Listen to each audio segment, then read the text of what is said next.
முதல்ல இங்கே வருகை தந்திருக்கும் எல்லாருக்குமே என்னுடைய மனமார்ந்த ஃபஸ்ட்டு வணக்கம். ரொம்ப சந்தோஷமாக இருக்குது. ரொம்ப நாளுக்கு அப்புறமா உங்கள் எல்லாரையும் மீட் பண்ணுறேன். உங்களுக்கு சந்தோஷமாக இருக்கா இல்லைன்னு எனக்கு தெரியாது. தில்லுக்கு துட்டு 2 1 வந்து ஆல்ரெடி பண்ணியிருந்தோம். அதில் ஃபஸ்ட்டு அந்த ஃபஸ்ட் ஹாஃப் அதெல்லாம் ஓரளவுக்கு ஓகேவாக இருந்தால் கூட அந்த லாஸ்ட்டு 20 மினிட்ஸ் ரொம்ப என்ஜாய் பண்ணி ஆடியன்ஸ் வந்துட்டு பயங்கரமாக தேட்டரில் ரசித்தாங்க. அதை நாங்களே தேட்டரில் லைவாக பார்த்தோம்.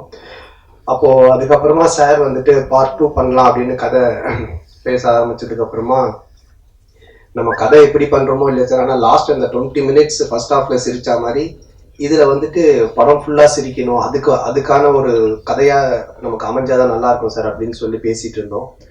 அப்போது என்னோடய டீம், நான் வழக்கமாக சொல்கிறது, நான் இந்த அளவுக்கு இங்கே வந்து நிற்கிறேன், இவ்வளோ இந்த லெவல் ரீச் பண்ணியிருக்கேன்னா எனக்கு பேக் போனாக இருக்கிற என்னோடய டீம் ஆனந்த், முருகன், சேது, மாரண்ணன், குணா, சுந்தர். ஸோ அவங்க எல்லாருமே சேர்ந்து, அதில் ஜான்சனும் இருந்தாங்க. ஸோ அவங்க எல்லாருமே சேர்ந்து கம்ப்ளீட்டாக உட்காந்து சாரோட டிஸ்கஸ் பண்ணி இந்த படத்தை எப்படி பண்ணலாம், ரெண்டாவது காமெடியும் கொஞ்சம் ஸ்லாப்ஸ்டிக் அதிகமாக வச்சுக்கலாம். ஏன்னா நம்ம கவுண்ட் அடித்து நிறைய கலாச்சி பேசி பேர் வைக்கிறதெல்லாம் இப்போது ரொம்ப ஆயிடுச்சு. அதனால் கொஞ்சம் ஸ்லாப்ஸ்டிக் வச்சு நல்லா பண்ணுவோம் அப்படின்ற மாதிரி ஒன்று ஒர்க் அவுட் பண்ணோம். ஸோ எப்போ நாங்கள் 2 பேர் காம்பினேஷனில் லொல்லு சபா பண்ணும்போது டிவியில் ஒரு புதுசாக இருந்ததோ, அப்பா பயங்கர லொல்லு பண்ணுறாங்க, அந்த மாதிரி சினிமாவில் இனி படம்னா கொஞ்சம் புதுசாக இருக்கணும் காமெடி ஸ்லாப்ஸ்டிக்கோட அப்படின்னு சொல்லிட்டு இதில் ஒர்க் அவுட் பண்ணியிருக்கோம். ரொம்ப நல்லா வந்திருக்கு. நானே இங்கே இப்போ சொல்லக்கூடாது, ரொம்ப நல்லா வந்திருக்கு, பயங்கரமாக இருக்குது, காமெடியாக இருக்கலாம். ஸோ நீங்கள் மக்கள் எல்லாரும் பார்த்துட்டு தான் அதை சொல்லணும். எங்களால் என்ன முடியுமோ அவ்வளோ ஹார்ட் ஒர்க் பண்ணி அதை பண்ணியிருக்கோம். சந்தானம் வந்து பேசுவான்னு பார்த்தா வேற எவனோ ஒருத்தர் வந்து பேசிட்டு இருக்கிறான் அப்படின்ற மாதிரி பார்த்துட்டு இருக்கீங்க. ஸ்பெஷல் வந்துட்டு இது அதான் இவங்க சொன்ன மாதிரி நம்ம அந்த பேய் வந்து பார்த்து பயப்படுற தான் காமெடி வந்திருக்கு. ஒரு நார்மல் மனுஷனை பார்த்து பேய் பயப்படுற மாதிரி இல்லை. ஸோ அதுதான் இதில் ஸ்பெஷலாக இருக்கும். என்னை பார்த்து கொஞ்சம் பேய் பயப்படுற மாதிரி சில விஷயங்கள் பண்ணியிருக்கோம். ஸோ அது புதுசாக இருக்கும். ஸோ இதுக்கப்புறம் நம்ம குழந்தைங்க கிட்ட வந்துட்டு பேய் அப்படின்னு சொன்னால் பயப்படுவாங்க. இந்த படம்லாம் பார்த்ததுக்கப்புறம் பேய் சொன்னால் எங்கே கூப்பிட்டு நான் கலாய்க்கிறேன்னுவாங்க. ஸோ அந்த மாதிரியா இருக்கும்.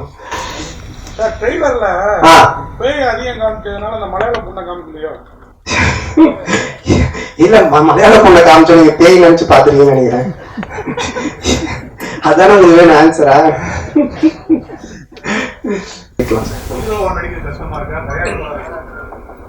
தயாரிப்பாளர் தான் சார். தயாரிப்பாளர் இருக்கிறது தான் கஷ்டம். ஒரு படம் எடுக்கிறதுக்குள்ள எவ்வளோ கஷ்டம், எவ்வளோ போராட்டங்கள், பயங்கர கஷ்டமான விஷயம் தயாரிப்பாளர். அதனால அதுதான் டெஃபினட்டா கஷ்டமான விஷயம். எவ்வளவு மெலிஞ்சிட்டேன் பாத்தீங்கல்ல, இன்னுமா தெரியல எவ்வளவு கஷ்டம். எப்பயுமே சந்தானம் ஒரு பிரஸ் மீட்ல வந்தாருன்னா பரபரப்பா இருக்கும்.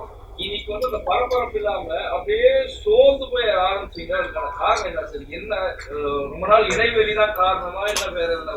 ஏன்னா பரபரப்பு இருக்கும், இன்னைக்கு வாசிக்கிற மாதிரி ஆயிட்டு. ஆமா சார். என்னன்னா எப்பவுமே வந்துட்டு ஒரு படத்தை பத்தி பேசி ரொம்ப ஓவரா அதை பத்தி சொல்லி அதுக்கப்புறமா அந்த படம் ஓடுது ஓடலைன்ற விஷயம் வர்றதுனால முதல்ல ரொம்ப அடக்கமா பேசிடுவோம், படம் ஓடட்டும் அப்புறமா நல்லா பேசுவோம் அப்படின்ற ஒரு தன்னடக்கமோ ஒரு இது வந்துருச்சு. ஏன்னா நம்மளா வந்து படம் அப்படி வந்தோன்னு ரொம்ப பயங்கரமா எல்லாம் பேசி எல்லாம் சொல்லிட்டு அது தப்பா இருக்கு. இனி நம்ம வேலை செஞ்சுட்டோம், மக்கள் நீங்க எல்லாம் பார்த்துட்டு நீங்க ரிசல்ட் சொல்லணும் அப்படின்றதுனால கொஞ்சம் அடக்கமாயிட்டேன். அப்புறம் ஃபர்ஸ்ட் எல்லாம் ப்ராக்டிஸ் பண்ணிட்டு வருவோம், பேரு இதெல்லாம் இப்படி பேச போறோம், இந்த மாதிரி சொல்ல போறோம். இப்போ எதுவுமே ப்ராக்டிஸ்லாம் கிடையாது. வந்துட்டு பிளைண்டா ஓப்பனா நின்று இதான் சந்தானம் இப்படி பேச போறோம், இப்படி இருக்க போறோம் அப்படின்ற மாதிரி வந்தாச்சு.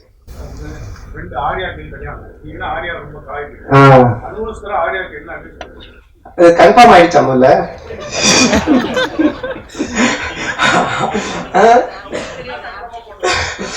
இல்ல நான் எனக்கு தெரியல, நான் பேசிட்டு சொல்றேன். ஏன்னா நிறைய தடவை நிறைய பேர் இதே என்கிட்ட கேட்டிருக்காங்க, ஆரியா கல்யாணமாங்க, ஆரியா கல்யாணமாங்க. அதுக்கான காலகட்டம் வந்துச்சுன்னா கண்டிப்பா பண்ணிதான் ஆகணும். பண்ணதுக்கு அப்புறம் தானே தெரியும். உங்களுக்கு ஆயிடுச்சுல்ல, அதான் ரொம்ப ஆர்வமா கேக்குறீங்க. இல்ல வருஷத்துக்கு அப்படின்னு கிடையாது, பண்ணிருந்தோம், கொஞ்சம் ரிலீஸ் லேட் ஆகுது அவ்வளவுதான். இந்த படம் வந்துட்டு இப்பவே 2-3 படம் முடிச்சாச்சு, அது எல்லாமே 1 by 1 ரிலீஸ் ஆகணும். அதான் ரிலீஸ் தான் கொஞ்சம் ப்ராப்ளமா இருக்கு, மற்றபடி படங்கள் ஃபாஸ்டா பண்ணிடலாம்.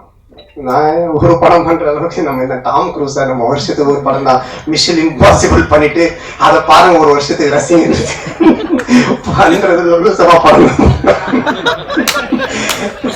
சார் ஹீரோ ஆயிட்டதால தான் உங்களுக்கு இப்போ ஹீரோ பண்றதுனால காமெடி வந்து நீங்க அதிகமா படங்கள்லாம் பண்றது இல்ல. யோகி பாபு வந்துட்டாரு இப்ப மறுபடியும் நீங்க இது மாதிரி படங்கள் உங்களுக்கு ஹீரோ குறைஞ்சிச்சுன்னா காமெடி வருவீங்களா? இல்ல டைரக்டர் ஆயிடுங்க.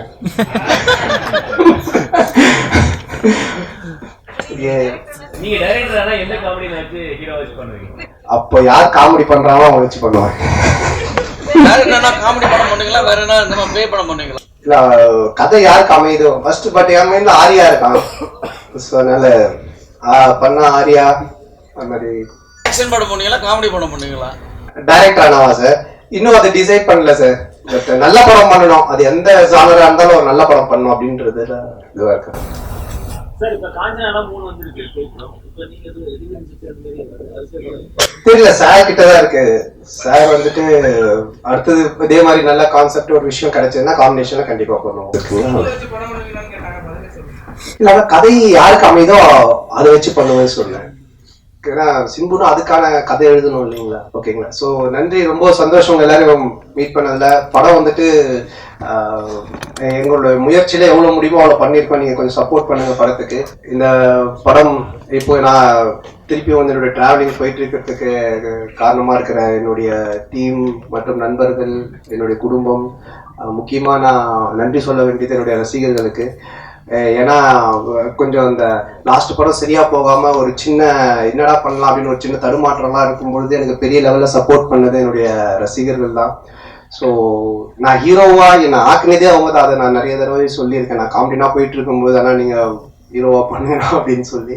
ஸோ என்னுடைய டீம் எல்லாருக்கும் மறுபடியும் நன்றி தெரிவிச்சுக்கிறேன். ரொம்ப சந்தோஷம் எல்லாரும் மீட் பண்ணது. நன்றி.